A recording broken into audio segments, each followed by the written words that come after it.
এত বছর ধরে কিভাবে চলছিল, সেখানে নতুন কি বিষয় এসছে সেই বিষয়টা ওনারা দেখবেন, সরকার সেখানে একটা সিদ্ধান্ত নেবেন। ত্রিপুরা বড় একটা স্বায়ত্তশাসিত সংস্থা, স্বশাসিত, তো ওনাদের বেটার ওনারা আনসার করতে পারবেন এটা।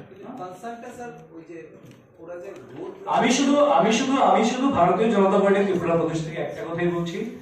স্ক্রিপ্টের সমস্যা যাই থাকুক, কিন্তু পরীক্ষার আগ মুহূর্তে বা পরীক্ষা চলাকালীন সময় কোন রকম ভাবে রোড ব্লকেজ করা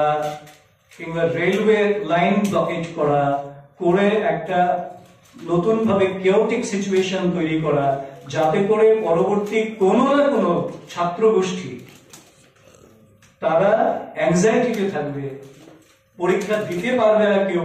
এইরকম জায়গা যাতে তৈরি না করে। কারণ রাজনীতি বরাবর করা যাবে, এটা তো রাজনৈতিক গোষ্ঠী থেকে হচ্ছে আন্দোলনটা, জন আন্দোলন নয়, সেটা